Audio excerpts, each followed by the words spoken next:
આપેલા હોય એ પહેલા દોરો તો એની અંદર તમને ત્રણ અલગ અલગ પદાર્થ મળશે, એક સૂર્ય, બીજો પૃથ્વી અને ત્રીજું રોકેટ. ધ્યાન અહીંયા આ સૂર્ય અને એનું કેન્દ્ર જ્યાં દળ રહેલું હોય. હંમેશા વર્તુળાકાર પદાર્થમાં આપણે કેન્દ્ર ઉપર દળ લેશું. એનું કારણ હું તમને 7મા ચેપ્ટરમાં શીખવાડીશ. બરાબર? વર્તુળ પદાર્થનું બધુંય દળ કેન્દ્રમાં જ લેવાનું. આ છે સૂર્ય, ત્યાંથી અમુક અંતરે આવેલ છે પૃથ્વી.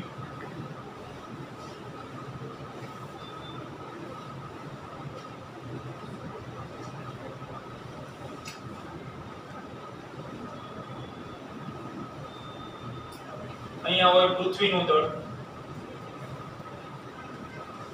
આવડું આ સૂર્ય અને પૃથ્વી વચ્ચેનું અંતર, જેને આપણે સ્મોલ આર નામ આપ્યું.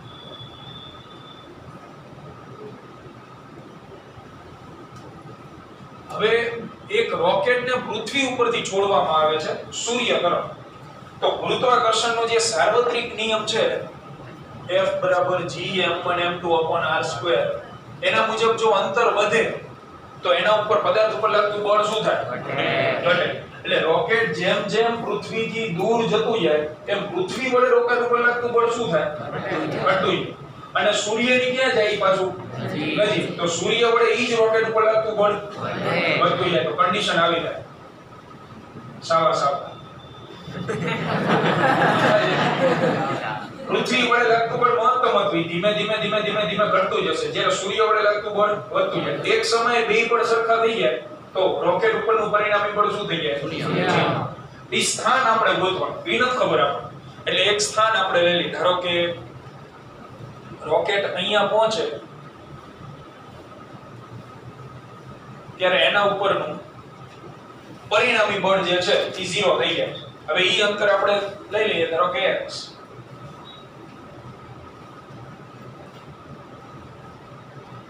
પૃથ્વીથી અંતર આવડું x. તો આ અંતર કેટલું હોય? r - x થાય ને. બરાબર? સૂર્યથી જે રોકેટનું અંતર જો તમારે ગણવું હોય તો r - x ગણાય. બીજું આપણે ગઈકાલે બળની દિશા વિશે લખાયું. બે પદાર્થોને જોડતી રેખા ઉપર હોય અને મોટા દળ ધરાવતા પદાર્થ તરફ હોય તો પહેલા તો રોકેટ ઉપર પૃથ્વી વડે કઈ બાજુ બળ લાગે? આ બેને જોડી દેવાના. જોડેલા છે. બેમાં મોટું કોણ? પૃથ્વી. આ તો કોના તરફ લાગે? પૃથ્વી તરફ. એટલે રોકેટ ઉપર પૃથ્વી વડે એના તરફ બળ લાગે, કારણ કે ખેંચે ને આકર્ષણ. F1 સદિશ. જ્યારે આ જ રોકેટ ઉપર સૂર્ય વડે કઈ બાજુ બળ લાગે? જમણી ડાબી? રોકેટ ઉપર સૂર્ય વડે આ બાજુ બળ લાગે, F2 સદિશ. તો આ તો દોરડા ખેંચ જેવું થયું.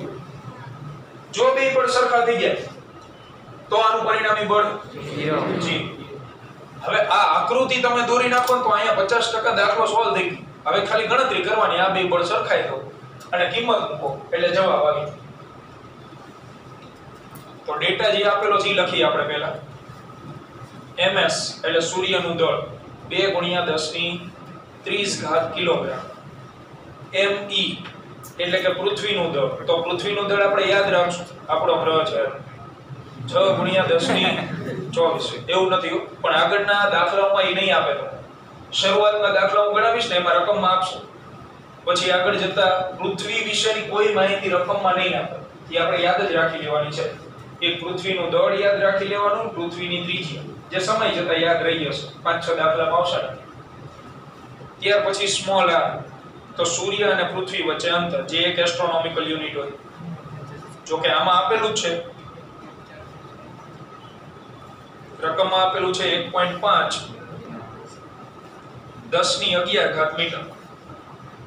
અને આપણે ગોતવાનું છે અંતર x, કે કયા અંતરે રોકેટ ઉપરનું કુલ બળ 0 થઈ જાય. તો જે વાર્તા કીધી લખવાની કે જેમ જેમ રોકેટ પૃથ્વીથી દૂર જાય છે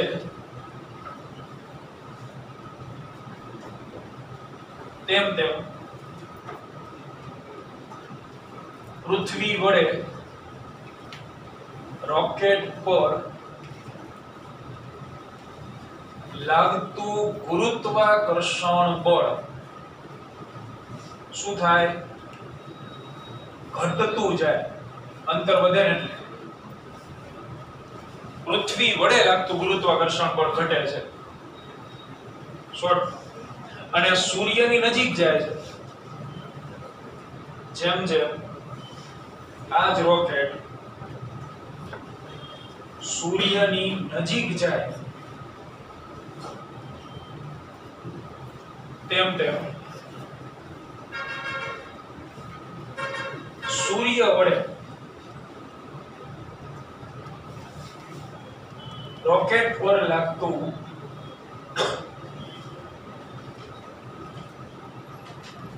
ગુરુત્વાકર્ષણ બળ શું થાય? વધતું જાય. તો જ્યારે આ બે બળ એક સરખા થઈ જાય, જ્યારે બંને બળો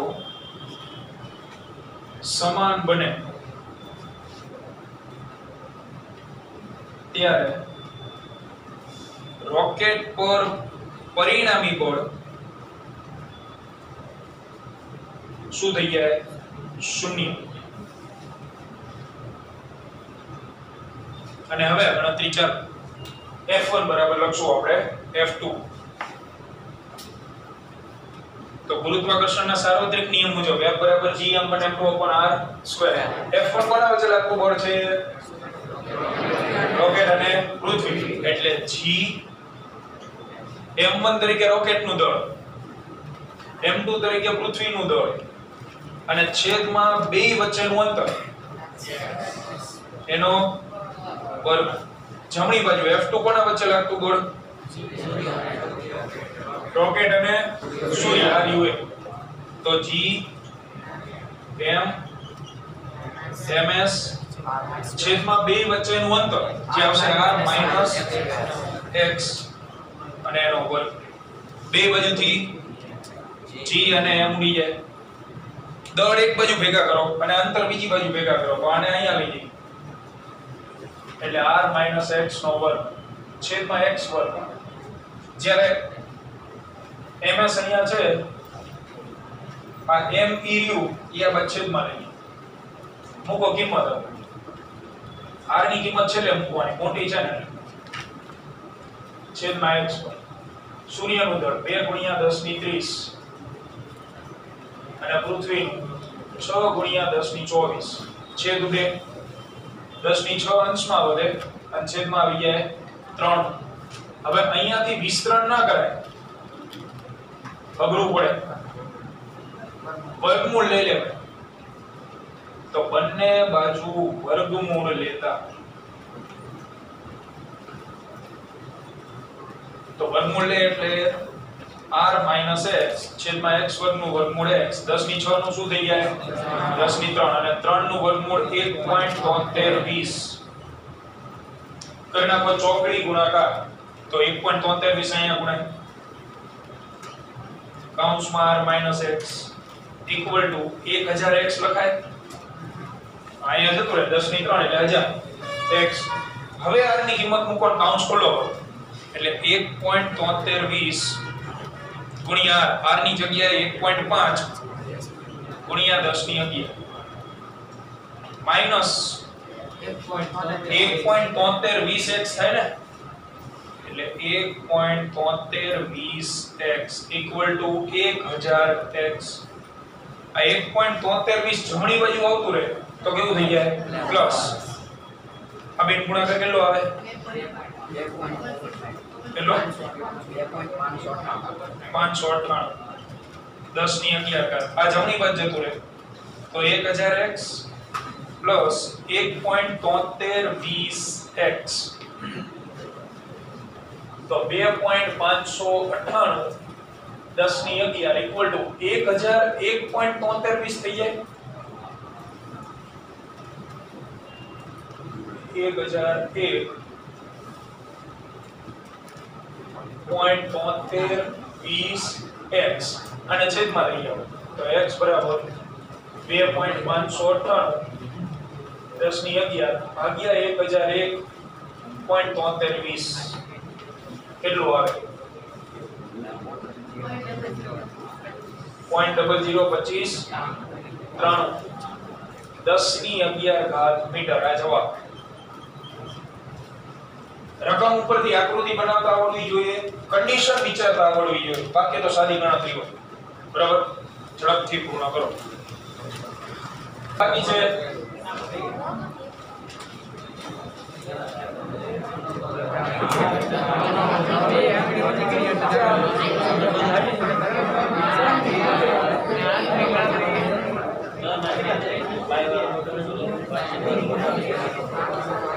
ચલો આગળનો પ્રશ્ન લખાઈ ગયો તો આને ધ્યાન આપજો બાકી હોય ઝડપ રાખો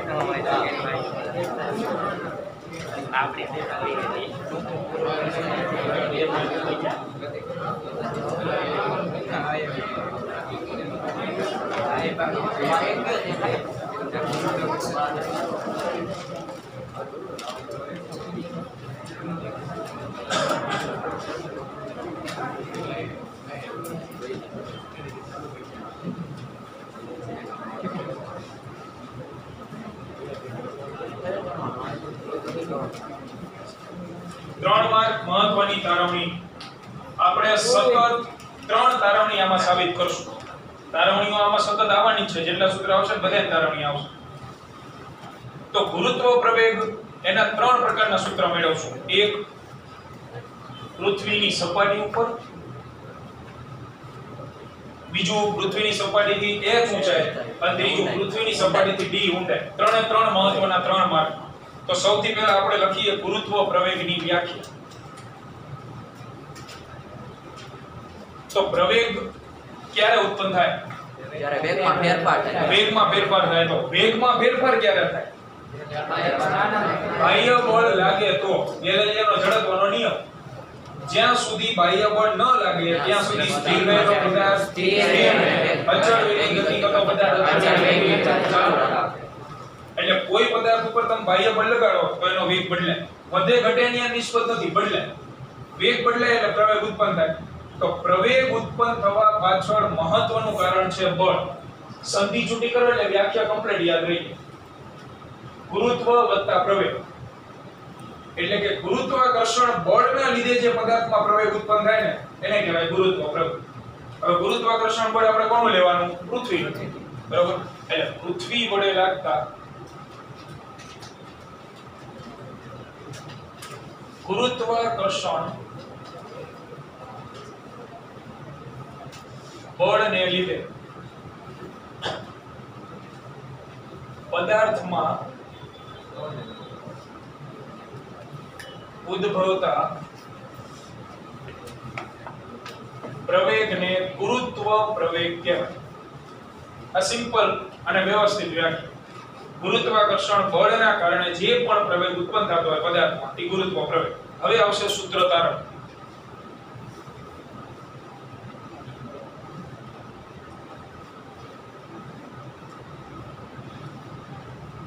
તો પૃથ્વીની સપાટી ઉપર ગુરુત્વ પ્રવેગ મેળવવાનો આપણે એટલે પહેલા પૃથ્વી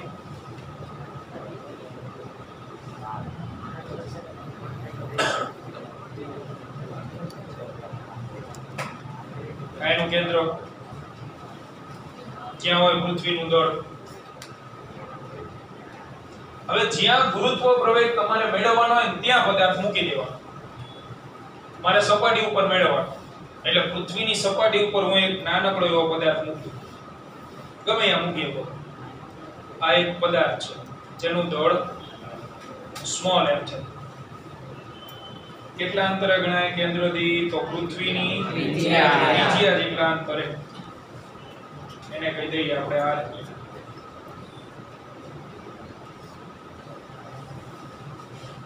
તો પૃથ્વીની સપાટી પર સ્મોલ m દળ ધરાવતો એક પદાર્થ રહેલો છે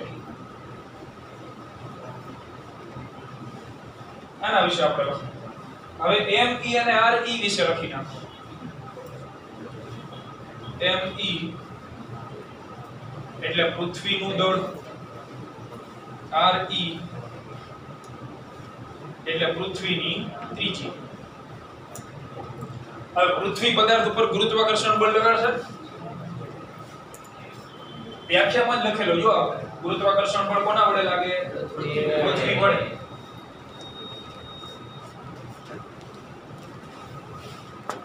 એટલે આપણે હવે લખશું પૃથ્વી વડે પદાર્થ પર લાગતું ગુરુત્વાકર્ષી બળ.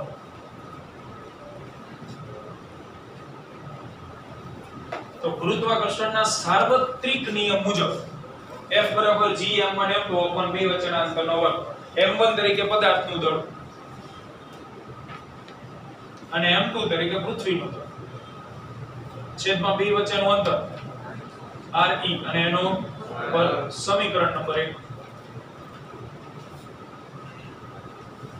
આ બળના કારણે પદાર્થમાં પ્રવેગ ઉત્પન્ન થશે. આ બળને લીધે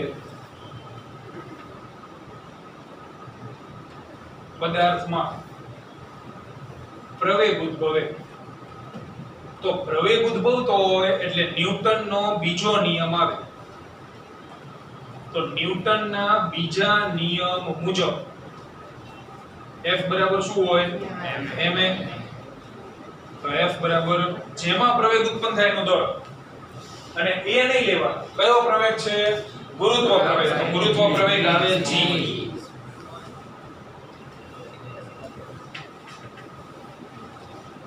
હવે ત્રણ પ્રકારના ગુરુત્વ પ્રવેગ આપણે મેળવવાના છે આજે.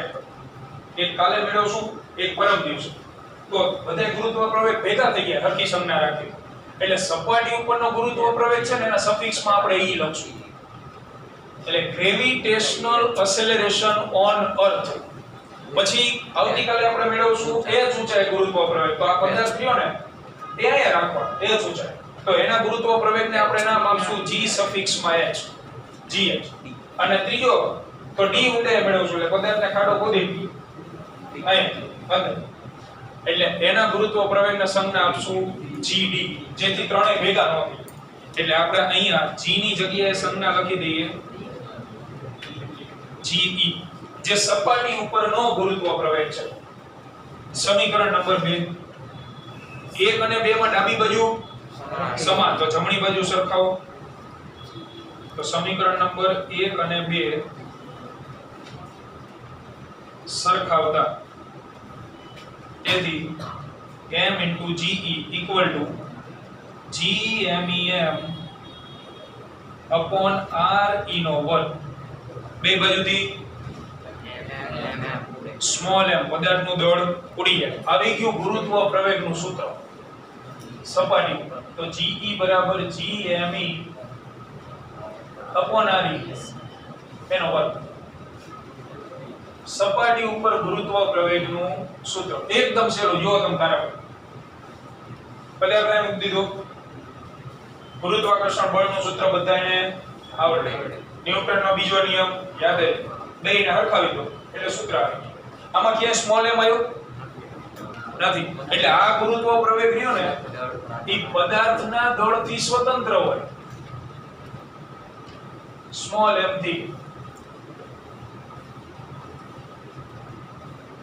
એટલે કે તમે આ બોલ પેન નો ગુરુત્વ પ્રવેગ ગોતો, આ પંખાનો ગોતો કે બેન્ચનો ગોતો, સરખો જ આવે. પદાર્થના દળ ઉપર આધાર ન રાખે, કારણ કે નથી સૂત્રમાં. બરાબર. પૃથ્વીનું દળ અચળ હોય, પૃથ્વીની ત્રિજ્યા અચળ હોય. કેપિટલ G તો પહેલેથી અચળ જ છે. તો આ તારવણી તમારે 2 માર્કમાં અથવા 3 માર્કમાં પૂછાય. જો તમને તારવણીમાં એમ કીધું હોય કે સપાટી ઉપર ગુરુત્વ પ્રવેગનું મૂલ્ય મેળવો તો જ મેળવવા, એ અહીંયા હું તમને મેળવી દઉં છું.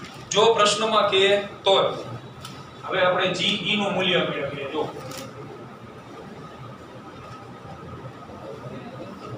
તો ge નું સૂત્ર gme upon re નો વર્ગ.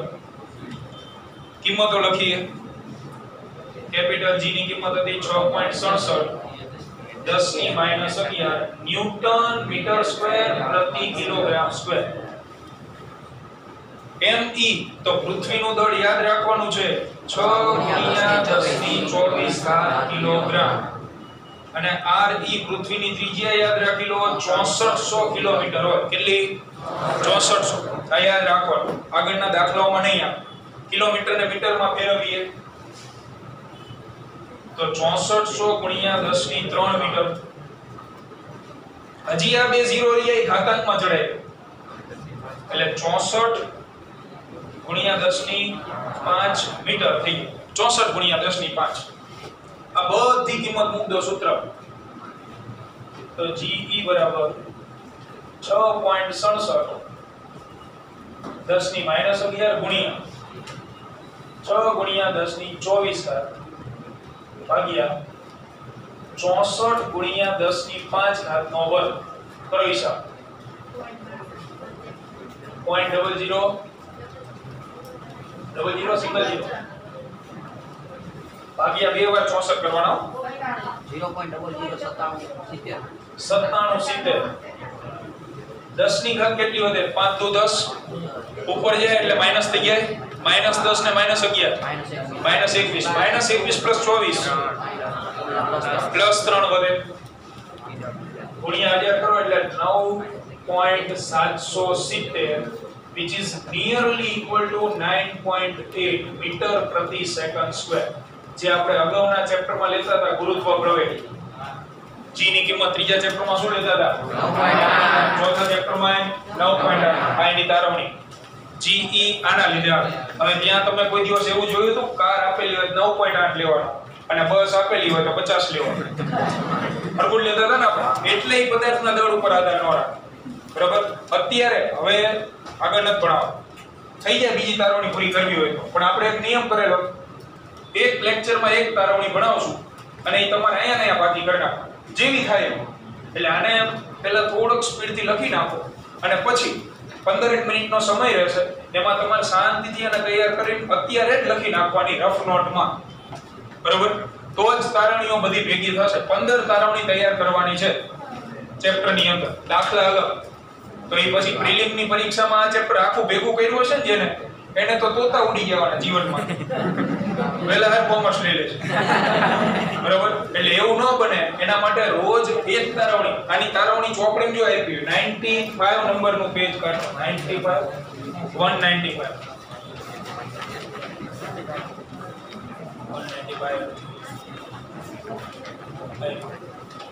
189 પેજ નંબર કાઢો જો 189 189 ટોપિક નંબર 8.5 જો હવે ઈ જો તારવણી આપી આખો મોટો પકડો લખ્યો ને પાછળ આકૃતિ દોરી સૂત્ર તો મને ન ખબર પડતી શું લખ્યું અને સમીકરણ નંબર 8.12 વાંચો 190 માં પેજ ઉપર 8.12 જો આ છે GME/RE². બરાબર એટલે સહેલી તારવણી એકદમ વ્યવસ્થિત રીતે પણ તૈયાર રોજની રોજ કરશો તો યાદ રહેશે કરો પૂરો અને